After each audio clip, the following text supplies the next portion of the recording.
You're watching A State of Play. David Dunn here with a very quick fire reaction to what can only be described as a disastrous appearance for the FAI in front of the PAC. That happened on the 22nd of February 2024. I'm not going to hold you too long here, guys. We're supposed to record an episode with Martin. However, due to unforeseen circumstances, we haven't been able to do that, but we will record a more in-depth episode later on, hopefully on the Friday. I reckon this is going to be a developing story over the next few days anyway, so a lot to get through. This is just kind of my reaction from today's shambles, really. No other way to describe it. I was watching it / listening to it on my way to work, and when in the first 15 minutes you have the TD with the opening line of questioning, Paul McAuliffe, Fianna Fáil TD, pointing to the president and asking, do you have any faith in your CEO? Or any confidence in your CEO? You kind of know it's going to be one of those days. Probably getting flashbacks to 2019, April 2019, with John Delaney, etc. In fact, probably the real warning sign was when Paul McAuliffe mentioned that you were supposed to give us your opening statement yesterday at 8:45, but we only got it. Sorry, at 9:30 yesterday, but we only got it at 8:45 this morning. That's not a good way to start, especially when you want to talk about the bet levy that you want increased. You want an extra 1% added to the bet levy to make it 3% and split that amongst all sports. That'd be another 40 million divided amongst all sports, which is fair. And actually, Paul McAuliffe said, I agree with you on that, but I can't talk to you about that because I need to talk to you about your CEO. I need to talk to you about your CEO and his holiday payment and why he got an extra 12 grand when he shouldn't have got the extra 12 grand when he was paid for holidays in lieu, when that is against the FAI playbook or handbook or employee book, when actually that will take his salary over the amount he's allowed. I think it's like 258,000, and he's in line with a civil servant, I think grade 1 civil servant, so you cannot go above that. Anyway, and basically John Hill said, yes, no, I can explain it all, absolutely. And apparently it was a mistake. He suggested, he didn't request, he suggested that maybe they could pay him in lieu. And it wasn't serious now. But wouldn't you know, the guy he suggested it to paid him the money anyway. And he didn't say anything about it until a cozy audit basically went, oh, look, you've got this extra 12 grand. That's not good. And then they had their funding from Sport Ireland taken away from them again. Also, his evidence, they had 70 days for this, by the way. Now, they were supposed to produce evidence towards the PAC and say, look, this is why. This is what happened. You know, it's a total misunderstanding. And I'm going to show you why. I'm going to show you some emails. I'm going to explain the whole thing. Unfortunately, this is what they showed. Yeah. They've even redacted the links to the social media there. Incredible. This is why I was paying an extra 12 grand when it shouldn't have been. Can I have 800 million euro, please?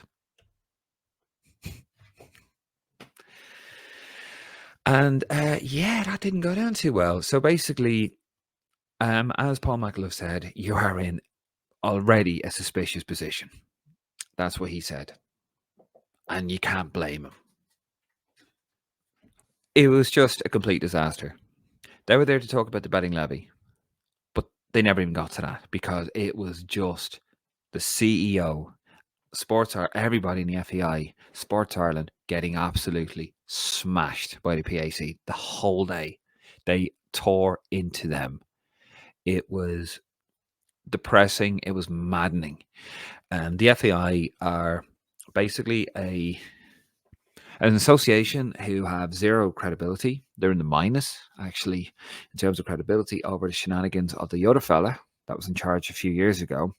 And also, they've kind of been a running joke for years and years and years in Ireland. And basically, yeah, they have very little goodwill amongst anybody. And this guy, Jonathan Hill, was brought in to be the safe pair of hands to basically, you're a safe pair of hands. We don't want any scandals. We want nothing. Just a nice, boring few years. And we can hopefully move away from the past. And then people will start to trust us. And then this happens. It's just incredible. It's depressing. I was getting, as I said, flashbacks of 2019. It wasn't as bad as that, obviously, but you shouldn't be anywhere near that after what happened.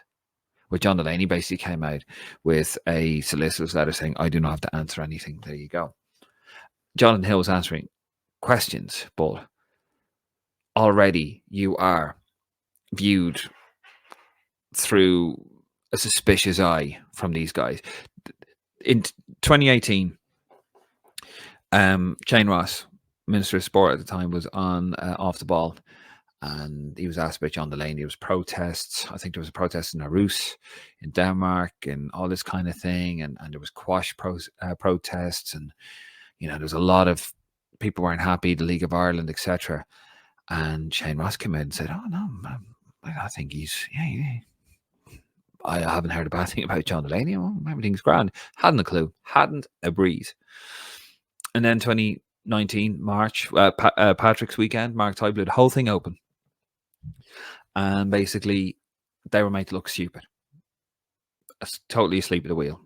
And then, of course, April 10th, when they went out to the Oireachtas, and John Delaney, as I said, handed a note, basically, I don't answer any questions, and they were made to look stupid again. And Shane Ross then went the other direction and probably we got too aggressive with the FAI, and it was almost counterproductive. We lost out on Noel Mooney. We had him on as a comment from UEFA at the time, and basically a lot of the stuff that associations will implement now that are struggling is the handbook that he wrote. We missed out on him because of something he said about Delaney a few years previous. So Ross went in the other direction, and then we ended up with this guy Hill, who's not even based in Ireland, who you never hear from on social media. And you have Noel Moon. He's very active. He's actually in charge of the Welsh FA, and he's very active on social media. And you always hear from him. He engages with you, and I've met him. He's a lovely guy. I've interviewed him twice. But we have this guy Hill. He doesn't even live in Ireland. He lives in England. He wouldn't answer any questions today about extras, about more add-ons on his pension. It was all very stonewall. Now, more stuff's going to come out about this because it was an email that was brought to light by Dan McDonnell and John Fallon that I saw on Twitter. Now, here's a screenshot from John Fallon's Twitter. Now, as I mentioned earlier on, I said that Jonathan Hill had suggested to Alex O'Connell, I believe it was Alex O'Connell anyway, got to be careful here. I said, maybe you could pay me in lieu as a suggestion. Here's an email where Alex O'Connell goes, he's on about, there are 3 days for between Christmas and New Year's, so that would be redacted. I hear you already weekends plus working through annual leave, !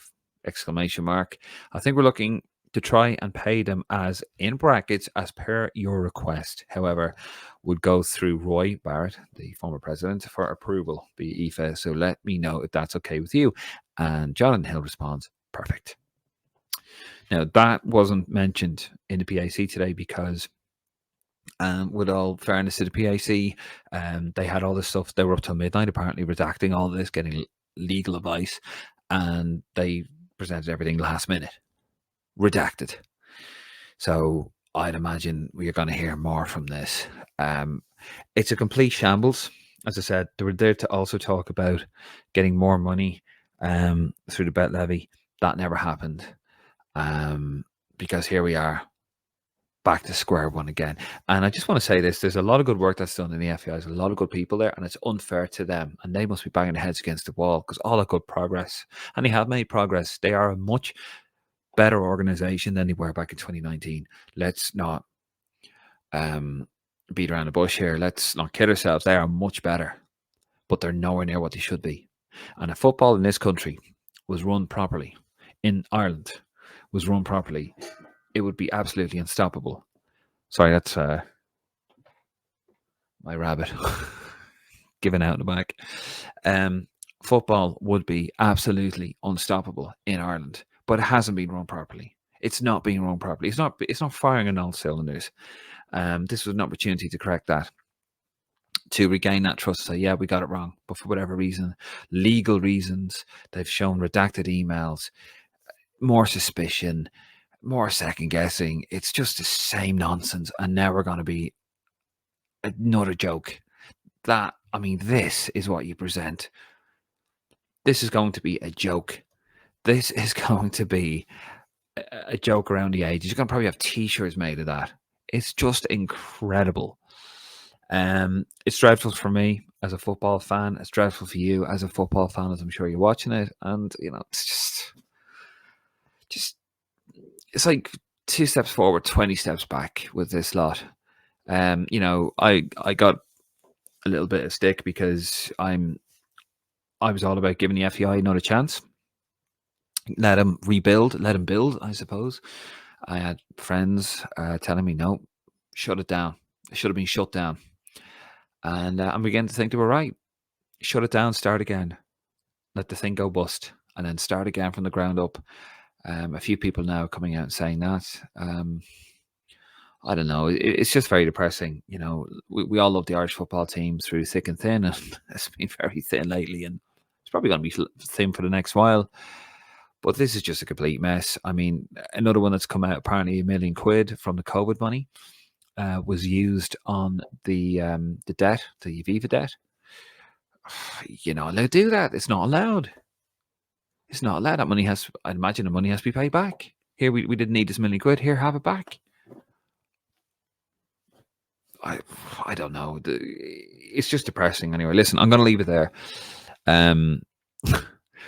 But yeah, another dark day for Irish football. Not the darkest, but it's pretty bad. We will be back with a more comprehensive episode. Myself and Martin will be back on the next one, hopefully Friday night. And then we will be live on Monday. So I want to hear from you guys. Do you agree with what I say here? Tell me in the comments. Do you disagree? Absolutely no problem. That's what it's all about. We are the voice of the fans. We want to hear from you guys as well. But we will be live Monday. So I'd be very interested to hear from you, the fans. We are the voice of the fans on Monday, when I'm sure this story is still unpacking as we speak. Anyway, I'll leave it there. Please don't forget to subscribe to the YouTube channel. Hit that subscribe button just below. Head over to our Facebook, Twitter, and Instagram. And yeah, we're going to leave it there. Thank you very much. Good night and God bless.